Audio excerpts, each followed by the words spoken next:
ஓம் நமோ நாராயணாய. லட்சுமி கடாட்சம் நேயர்கள் அனைவருக்கும் வணக்கம். இந்த பதிவில் சபரி ராமன் மீது எந்த அளவுக்கு பக்தி வைத்தார் என்பதை நாம் பார்க்கலாம். ஒரு பெரிய மலை அடிவாரம். அந்த அடிவாரத்தில் ஒரு பெண் உட்கார்ந்து அந்த பம்பா நதியை பார்த்து கொண்டிருக்கிறாள். அவள் தான் சபரி.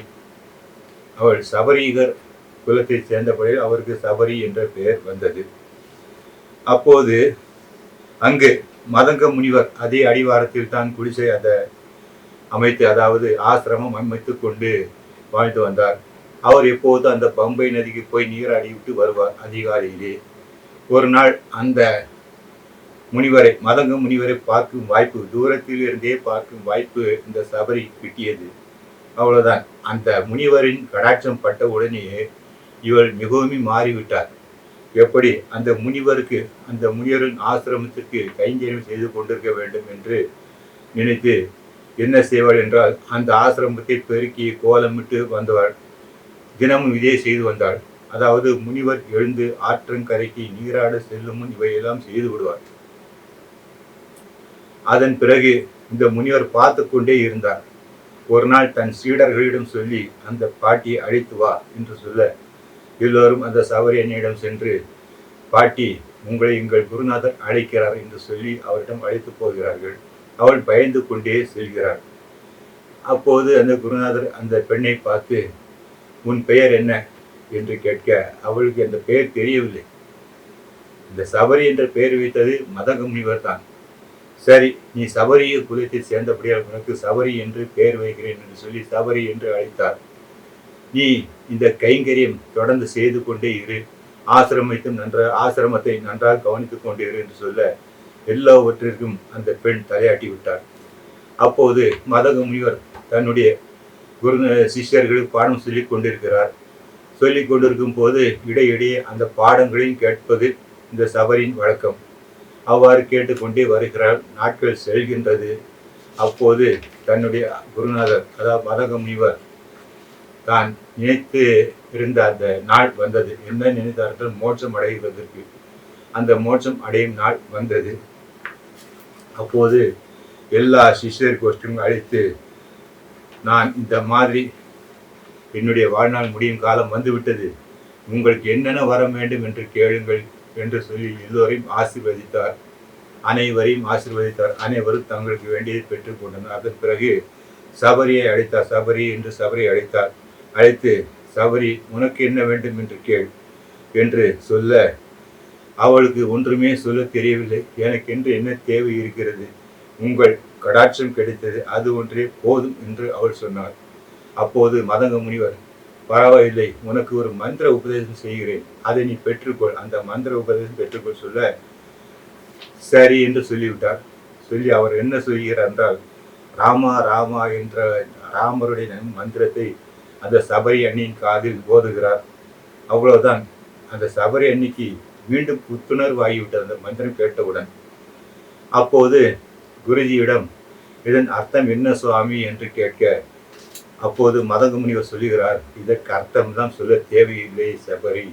நீ இந்த மந்திரத்தை நிற்கும் போது, நடக்கும் போது, படுத்து கொண்டிருக்கும் போது, எப்போது வேண்டுமானாலும் நீ சொல்லிக் கொண்டே இருக்கலாம். இந்த மந்திரத்தை தொடர்ந்து, இந்த ராமா ராம என்ற மந்திரத்தை தொடர்ந்து நீ ஜெபித்துக் கொண்டே இரு.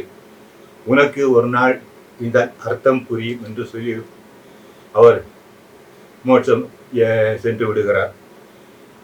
அப்போது அந்த சபரி அன்னை இதே மந்திரத்தை எப்போது பார்த்தாலும் ஜெபித்துக் கொண்டே இருக்கிறார். அதாவது குருவின் வார்த்தையை வேதம் என்று நினைத்து எப்போதும் இந்த ராமநாமம் ஜெபித்துக் கொண்டே இருக்கிறார். தனக்கு அந்த பரம்பொருள் ராமரின் தரிசனம் கிட்டும் என்று ஒரு நம்பிக்கை வந்து விட்டது அவளுக்கு. அப்போது அவள் என்ன செய்தாள் என்றால், ராமர் வந்தான், நான் என்ன பேச வேண்டும், அவருடன் என்ன பேசுவது, அவருக்கு என்ன பிடிக்கும், பழங்கள் என்பது அவருக்கு பிடிக்குமே என்று நினைத்து அழகான இனிப்பான பழங்களை எல்லாம் சேகரித்து வைத்திருந்தார். ராமன் வந்த பிறகு இதையெல்லாம் கொடுக்க வேண்டும் என்று தினமும் எதிர்பார்த்து கொண்டே இருப்பாள். இங்குதான் மிக முக்கியமாக நாம் கவனிக்க வேண்டும். என்னென்றால், ஒரு நாள் கூட இன்னைக்கு ராமன் வரவில்லையே என்று சலிப்படையவே இல்லை. பக்தியில் அதுதான் முக்கியம். சலிப்பு என்பது இருக்கக்கூடாது, வெறுப்பு என்பது இருக்கக்கூடாது. பகவான் நமக்கு உதவி செய்வார், பகவான் நமக்கு கிருபை பண்ணுவார், நிச்சயம் அவருடைய உதவி நமக்கு கிடைக்கும் என்கிற ஒரு நம்பிக்கை வேண்டும். அதை இந்த சபரி இந்த இடத்தில் நன்றாக செய்வார். ஒரு நாள் கூட சலிப்போ வெறுப்போ இல்லாமல் தினமும் ராமர் வருவார், குரு சொல்லிவிட்டார், எனவே ராமர் வருவார் என்று காத்து கொண்டே இருந்தார். அதற்குரிய நாளும் வந்துவிட்டது. ஒரு நாள் வந்து விட்டார்கள். ராமர் லட்சுமணர் சபரியின் குடியிற்கு வந்து விட்டார்கள். வந்து சபரி அண்ணியை பார்த்து, சபரி பாட்டி எப்படி இருக்கிறீர்கள்? ராமர் கேட்கிறார். எப்படி உங்கள் தவ வலிமை இருக்கிறது என்று கேட்க, சபரி என்னென்னமோலாம் நினைத்தார். ராமர் வந்தவுடன் அது பேச வேண்டும், இது பேச வேண்டும் என்று. அவரை பார்த்தவுடன் அந்த சபரியால் ஒன்றுமே பேச முடியவில்லை. வாய் அடைத்து விட்டது, ஒன்றும் பேசவில்லை. என்ன செய்வது என்றே புரியவில்லை. கண்கள் இமைக்காமல் அந்த ராமரையே பார்த்து கொண்டிருந்தார், அந்த லட்சுமணியை பார்த்து கொண்டிருந்தார். ராமன் பின்னே உட்கார்ந்தார். உட்கார்ந்து அவருடைய ராமரின் பாதங்களை தடவி கொடுக்கிறார். ராமரின் பாதங்களை தடவி கொடுத்துக்கிட்டே, லட்சுமணா நீயும் உட்கார் என்று சொல்லுகிறார் சபரி அன்னை. அப்போது உட்காரவில்லை. ராமன் அவரை பார்த்து, சபரி பாட்டி சொல்கிறார் உட்கார் என்று சொல்ல, அப்போது லட்சுமணன் உட்காருகிறார்கள். எல்லோரும் பேசிக் கொண்டிருக்கிறார்கள். சீதை பிரிந்த துயரம் வேறு. மேலும் சபரி அன்னை தான் சேகரித்து வைத்த பழங்களை எல்லாம் ராமருக்கு தருகிறார். மிகுந்த அன்புடன் அதை சுவைக்கிறார். அதை சுவைத்து விட்டு, நான் வருகிறேன் பாட்டி என்று சொல்ல, அப்போது சீதை பிரிந்த துயரம் வேறு இருக்கிறதா, அதை குறிப்பால் உணர்ந்து கொண்டார் சபரி அன்னை. ராமரை அன்புடன் வழி அனுப்பி வைக்கிறார். அப்போது ராமர் சீதை நினைப்பு மேலிட புறப்பட்டு விட்டார். ராமர் புறப்படும் போது, உங்களுக்கு என்ன வேண்டும் பாட்டி, உங்களுக்கு என்ன வேண்டும் சொல்லுங்கள், நான் உங்களுக்கு தருகிறேன் என்று கேட்க, பாட்டி எதுவுமே கேட்கவே இல்லை. அப்போது, உங்களை பார்த்தது எனக்கு போதும், அந்த பெரும் பாக்கியம் எனக்கு கிடைத்தது, அதை விட மேல் எதுவுமே இல்லை என்று சொல்ல, அப்போது லட்சுமணனை பார்த்து ராமர் கேட்கிறார், பார்த்தாயா, சபரி பாட்டி நம்மிடம் எதுவுமே கேட்கவில்லை. இது என்னென்றால் அவள் நம்பிக்கை மற்றும் அவர் குருவின் மேல் வைத்த நம்பிக்கை எடுத்து காட்டுகிறது. இந்த நம்பிக்கை ஒன்றே போதும், அவளுக்கு மோட்சம் என்பது கிடைத்துவிடும் என்று சொல்கிறார். எனவே அவருடைய ராமருடைய அருளால் சபரி அன்னைக்கு மோட்சம் கிடைத்து விடுகிறது, மோட்சம் பெறுகிறார். இந்த சபரி அன்னை தான் ராமருக்கு உதவி செய்தார். என்னென்றால், கிஷ்கிந்தையில் சுக்கிரவன் இருக்கிறார்.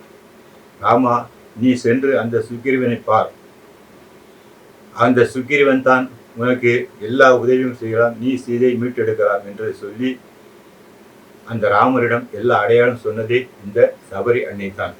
அந்த அளவுக்கு ஒரு சிறந்த பக்தி ராமர் மீது வைத்திருந்தார். சபரி அன்னைக்கு மோட்சம் கிடைத்தது. ராமபிரான் யார்? சரணமாகும் தனதால் அணிந்ததுக்கெல்லாம் மரணமானால் வைகுண்டம் கொடுக்கும் பிரான். அரணமைந்த மதுள் சிவ திருக்கண்ணப்புற தரணியாளன் தனது அன்பருக்கு அன்பாகுமே.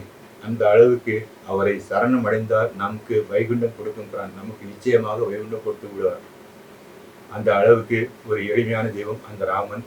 அந்த ராமன் மீது பக்தி வைத்து சபரி அணியும் மோட்சம் அடைந்தார்.